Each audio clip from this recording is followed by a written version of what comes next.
예레미야 25장 8절부터 보겠습니다. 예레미야 25장 8절로 14절까지 봅니다. 예레미야 25장 8절부터 14절. 그러므로 만군의 여호와께서 이와 같이 말씀하시니라. 너희가 내 말을 듣지 아니하였느니라. 보라, 내가 북쪽 모든 종족과 내 종 바벨론의 왕 느부갓네살을 불러다가 이 땅과 그 주민과 사방 모든 나라를 쳐서 진멸하여 그들을 놀램과 비웃음거리가 되게 하며 땅으로 영원한 폐허가 되게 할 것이라. 여호와의 말씀이니라. 내가 그들 중에서 기뻐하는 소리와 즐거워하는 소리와 신랑의 소리와 신부의 소리와 맷돌 소리와 등불빛이 끊어지게 하리니 이 모든 땅이 폐허가 되어 놀랄 일이 될 것이며 이 민족들은 70년 동안 바벨론의 왕을 섬기리라. 여호와의 말씀이니라. 70년이 끝나면 내가 바벨론의 왕과 그의 나라와 갈대아인의 땅을 그 죄악으로 말미암아 벌하여 영원히 폐허가 되게 하되 내가 그 땅을 향하여 선언한 바 곧 예레미야가 모든 민족을 향하여 예언하고 이 책에 기록한 나의 모든 말을 그 땅에 임하게 하리라. 그리하여 여러 민족과 큰 왕들이 그들로 자기들을 섬기게 할 것이나 나는 그들의 행위와 그들의 손이 행한 대로 갚으리라. 아멘. 오늘 말씀을 보면 그 영원한 폐허가 되게 하신다. 그런 말씀이 나옵니다. 영원한 폐허. 계속 그 영원한 폐허가 확산되고 있는 것을 우리가 볼 수 있어요. 이스라엘 백성들을 바벨론 땅으로 지금 다 포로되어 가게 하신 이후에 그 땅이 비었잖아요. 이스라엘 땅을 몽땅 바벨론 포로로 끌어가고 나머지 거기 뭐 정말 비루한 자들만 남아있고 또 애굽으로 도망치고 아무튼 그 땅이 비었어요. 그 비어있는 그 땅을 하나님께서는 영원한 폐허가 되게 하시겠다 이렇게 지금 말씀하고 있습니다. 근데 그 이스라엘이 살았던 그 땅만 영원한 폐허가 되느냐? 그렇지 않죠. 또 뭐라고 되어 있습니까? 거기 12절 말씀 보면 이스라엘을 포로로 다 잡아갔었던 성전을 무너뜨리고 이스라엘을 심판했던 그 바벨론의 땅, 그 땅도 어때요? 또 동일하게 내가 그 땅을 그 죄악으로 말미암아 멸하여서 영원히 폐허가 되게 하겠다라고 말씀하고 있죠. 영원한 폐허가 이스라엘 땅에 있다가 지금은 또 나중에는 바벨론 땅으로까지 그 영원한 폐허가 확산된다는 것을 말씀해 주고 있어요. 이스라엘이 가는 곳마다 그 땅은 폐허가 됩니다. 처음에 이스라엘이 애굽에 있었잖아요. 애굽에 있다가 애굽에서 나올 때 하나님이 어린 양의 죽음을 통해서 이스라엘을 애굽에서 건져내실 때 그 출애굽 사건 때 어때요? 애굽 땅은 또 10번의 재앙으로 또 폐허가 되죠. 이스라엘이 있었던 애굽 땅이 폐허가 되었고 이제 또 어때요? 이스라엘이 머물렀던 가나안 땅이 또 폐허가 된다는 거죠. 또 폐허가 되고 이제 이스라엘이 포로되어 갔었던 포로되어 있다가 또 돌아오게 될 때 또 그 바벨론 땅도 영원한 폐허가 되게 하겠다라고 말씀하고 있습니다. 마치 이스라엘은 어떤 폐허의 전령사처럼 말이죠.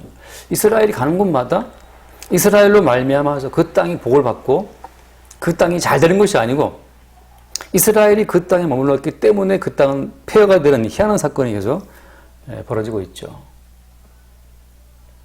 이것은 뭘 말하냐 하면 이 세상의 운명을 주께서 말씀하고 있는 겁니다. 이 세상의 운명. 운명이라고 하는 것은 하나님 앞에 확정된 운명을 말하는 겁니다. 이미 하나님께서는 이 세상을 향한, 이 땅을 향한 어떤 결정사항을 하나님 갖고 있죠. 그 누구도, 그 무엇으로도 이 세상을 향한 하나님의 결정사항을 바꿀 수 없어요. 하나님이 이 땅의 운명을 결정하실 때 어디에 근거를 두고 결정하셨냐 하면 예수님의 십자가의 죽음을 두고 결정하신 겁니다. 다시 말하면 하나님의 아들 예수님이 이 땅에 오셔서 이 땅 사람들의 어떤 반발 속에 죽임을 당할 때 그때 이미 이 세상은 그들의 운명 자체를 예수님을 살해하고 예수를 죽이는 것을 통해서 확정받은 겁니다. 확인받은 거죠. 하나님의 아들 예수를 죽인 세상의 마지막 결론은 영원한 폐허죠. 심판이죠. 지옥의 형벌입니다. 십자가의 사건을 통해서 이제 이 열방에 살아가는 모든 민족들이 살아가는 이 땅의 운명이라고 하는 것은 확정됐다라고 하는 거죠. 그 예수님의 십자가에 죽는 그 죽음을 통해서 하나님의 저주가 예수께 떨어지고 인간들은 예수를 배반하고 예수를 팔아버리고 하나님은 그 인간들의 모든 죄를 대신해서 예수님을 저주하고 죽이는 그 사건이 동시로 벌어졌는데 인간도 예수님을 싫어라 하고 예수님을 버려버리고 하나님도 예수님을 버렸죠. 하나님과 사람 모두에게 버림받으신 그 예수 그리스도의 그 운명. 하나님은 어떤 관점으로 예수님을 저주하셨는가? 마땅히 저주를 받아야 될 자들을 대신한 대속 제물로서 하나님은 예수님을 십자가에서 죽게 하신 거잖아요. 마땅히 이 땅을 향해 퍼부어야 될 모든 저주를 예수님을 향해서 퍼부으심으로써 하나님의 의가 만족이 된 거죠. 하나님의 의로우심 자체가 채워진 겁니다.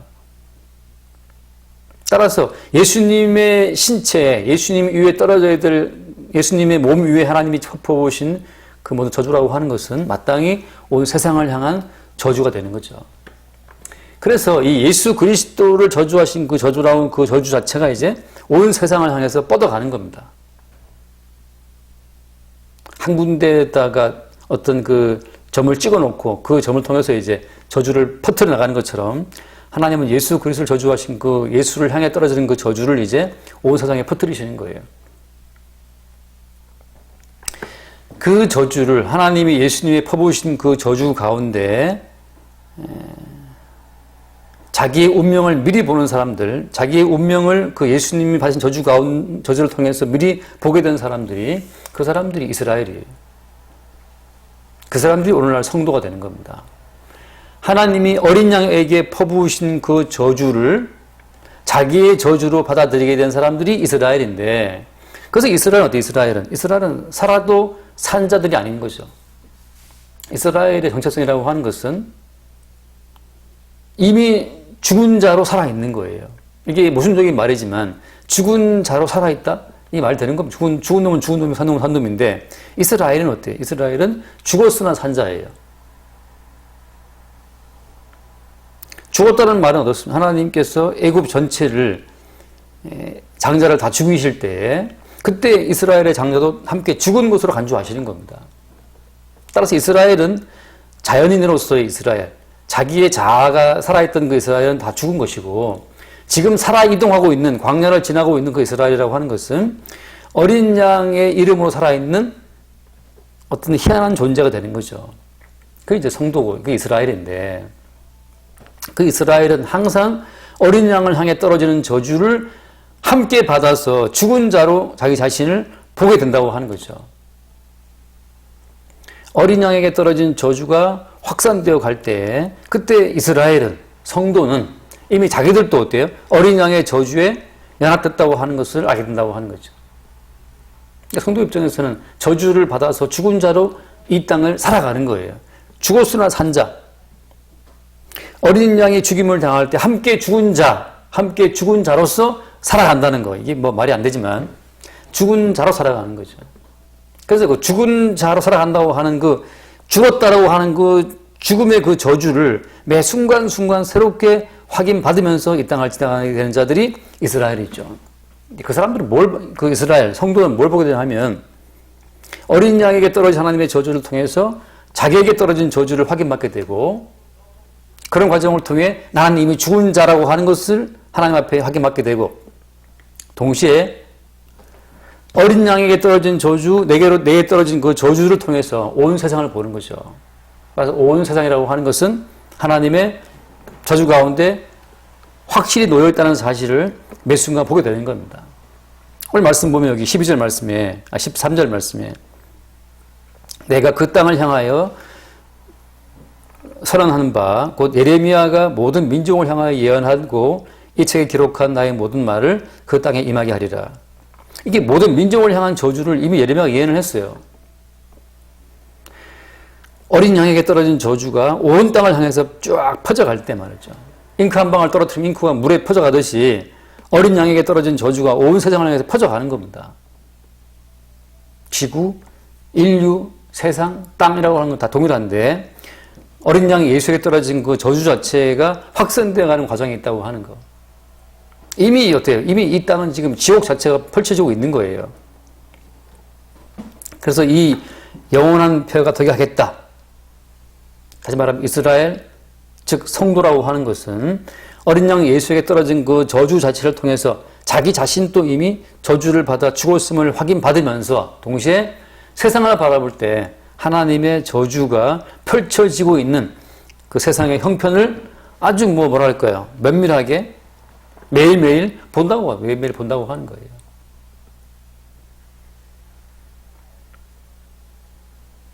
그래서 사도가 말하기를, 신약의 사도가 말하기를, 골로새서 3장 말씀 보면, 골로새서 3장을 보게 되면, 거기 세상을 향한, 성도가 세상을 바라보는 관점에 대해서 이렇게 사도가 이야기합니다. 골로새 3장 2절 말씀 보면, 2절, 3절. 골로새서 3장 2절. 위의 것을 생각하고 땅의 것을 생각하지 말라.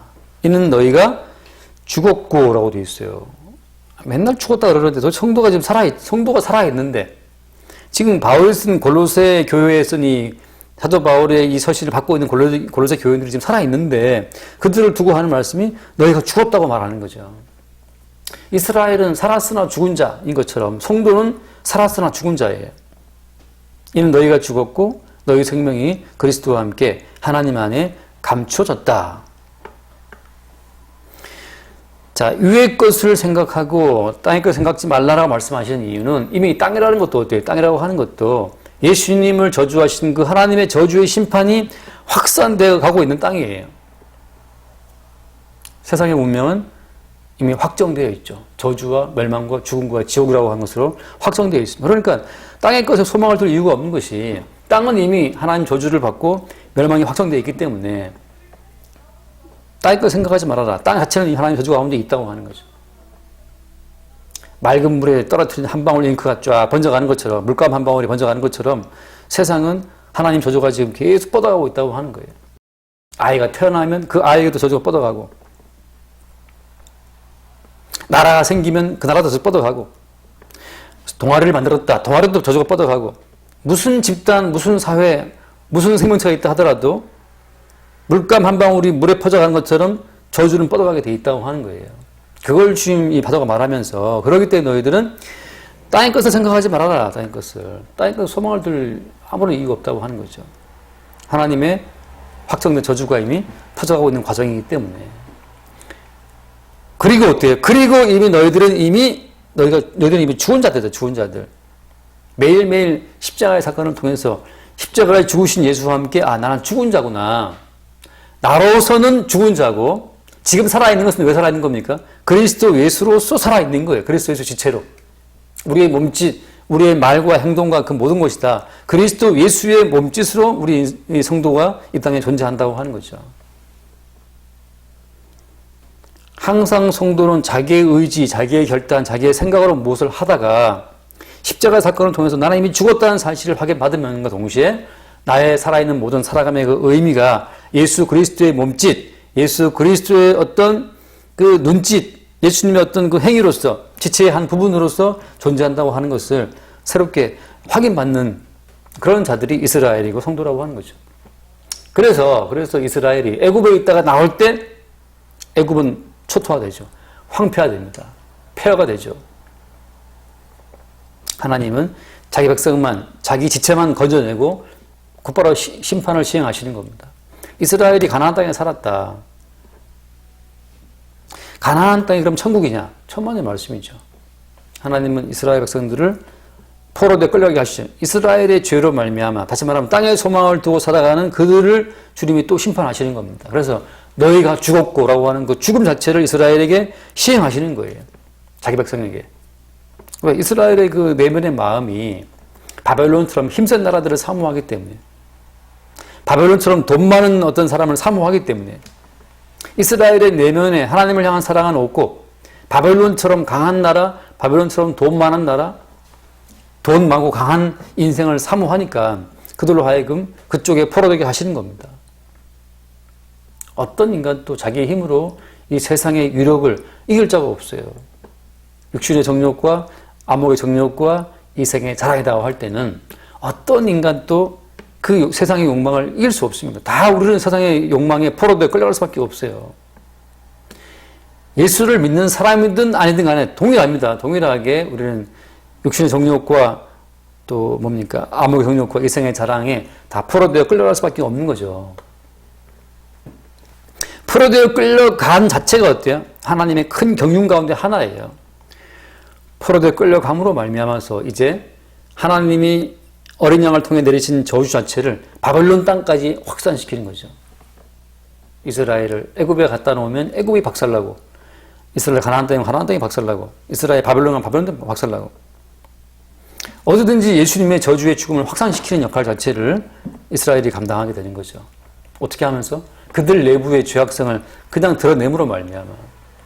그들 내부의 죄악을 드러내므로 그럼 그들이 영원한 멸망 받느냐? 그건 다른 차원의 문제예요. 성도 입장에서는 살아있을 때 이미 자기 속에 있는 세상을 사랑하는 죄로 말미암아서 날아오는 하나님의 저주의 심판을 매일매일 삶 가운데 미리 받게 되는 자들이 성도예요. 자, 그런 점에서 주님께서는 항상 예수에게 내리신 그 저주를 성도의 삶 가운데 적용을 시킴으로 말미암아서 아, 나는 이미 죽었구나. 왜? 세상을 이처럼 사랑하고 하나님을 사랑하는 것이 아니라 세상을 사랑하는 자기 중심을 봤을 때 어린 양의 죽음과 함께 내가 죽어 마땅하다는 사실을 고백함과 동시에 하나님 앞에 그들은 죽은 자로 간주되는 거죠. 얘는 죽은 자. 예수와 함께 죽은 자. 지금 살아있는 것은 왜 살아있느냐? 예수와 함께 죽었다라고 하는 우리의 저주를 대신 감당하신 예수님을 증거하는 목적으로 하나님이 살게 하시는 거죠. 자, 그런 마치 세상에 다 같이 우르르 몰려가는 삶을 살지만 하나님의 작업으로 말미암아서 항상 그 스스로의 힘으로 벗어날 수 없는 세상 가운데도 뭡니까? 스스로의 힘으로는 빠져나올 수 없는 세상 가운데에서 하나님의 권능으로 빼내심을 입는 자들, 그게 성도가 되는 거죠. 그게 탕자가 되는 거고. 탕자는 마음껏 죄의 어떤 욕망을 펼쳐냈으나 아버지께 돌아와서 용서의 은총을 입죠. 용서의 은총을 증가할 용도로 탕자는 죄악된 삶을 살았던 겁니다. 형이나 동생, 동일하게 세상의 욕망에 다 굴복한 자들이지만 형은 물론 세상의 정경에 굴복하지 않은 모습을 보였으나 이미 내면 자체는 이미 다 이 땅의 어떤 욕망에 다 물든 자였죠. 모두가 다 동일하게 세상에 굴복하는 자들이지만 성도는 뭐가 다른 겁니까? 성도는 그 과정을 통해서 용서하시는 하나님의 사랑, 용서를 위해서 대신 피 흘리신 어린 양 예수의 희생의 가치를 증거한다는 점만 다를 뿐이에요. 이방인과 이스라엘의 차이점 아무것도 없습니다. 살아계신 하나님의 은총을 증거하는 용도로 이스라엘은 부르심받았다고 하는 것. 살아가는 모습 꼬라지는 똑같아요. 동일하게 바벨론의 힘을 사모한다고 하는 거죠. 그래서 여러분, 우리가 이 말씀을 대할 때마다 성도의 어떤 달라진 삶을 강조하는 것이 아니고 성도의 삶은 하나님의 은총 가운데 빼내심을 입어서 하나님의 은총 그 자체를 나타내고 증거하는 역할로 성도가 부르심을 받은 겁니다. 모든 민족의 운명은 확정되어 있죠. 모든 민족의 운명이라고 하는 것은 영원한 폐허와 멸망입니다. 성도도 동일하게 폐허와 저주를 받아 마땅한 그런 운명이나 오히려 성도는 그 운명을 통해서 예수의 십자가의 은총을 증거하는 이 세상의 어떤 그 마귀의 어떤 통치로부터 자기 힘으로 뭘 깨닫고 벗어나는 자들이 아니고 주님에 의해서 대신 죽으신 어린 양의 희생에 의해서 일방적으로 뽑혀냄을 입은 이후에 그 이후에 뽑아냄을 당한, 그러니까 뽑아내 주신 예수의 은총을 증거하는 그 용도로 성도가 존재한다고 하는 거죠. 우리가 이 세상을 바라보면서 이미 확정된 세상의 운명을 볼 수 있기를 바라고 성도로서 우리는 미리 확정된 그 저주와 심판을 받아 미리 죽은 자로서 자처할 수 있게 되기를 바랍니다. 기도하겠습니다. 존귀하신 주님, 이스라엘이 죽은 자나 산자로 광야를 지난 것처럼 성도는 이미 죽었으나 산자로 이 땅을 지나가게 됨을 늘 새롭게 인식할 수 있도록 인도해 주시고, 지금 우리가 살아있는 이 살아있음이 우리를 위한 것이 아니라 그리스도 예수의 십자가의 죽음과 그 희생의 가치를 위한 것임을 늘 새롭게 보게 하여 주옵소서. 우리 주 예수 이름으로 기도드립니다. 아멘.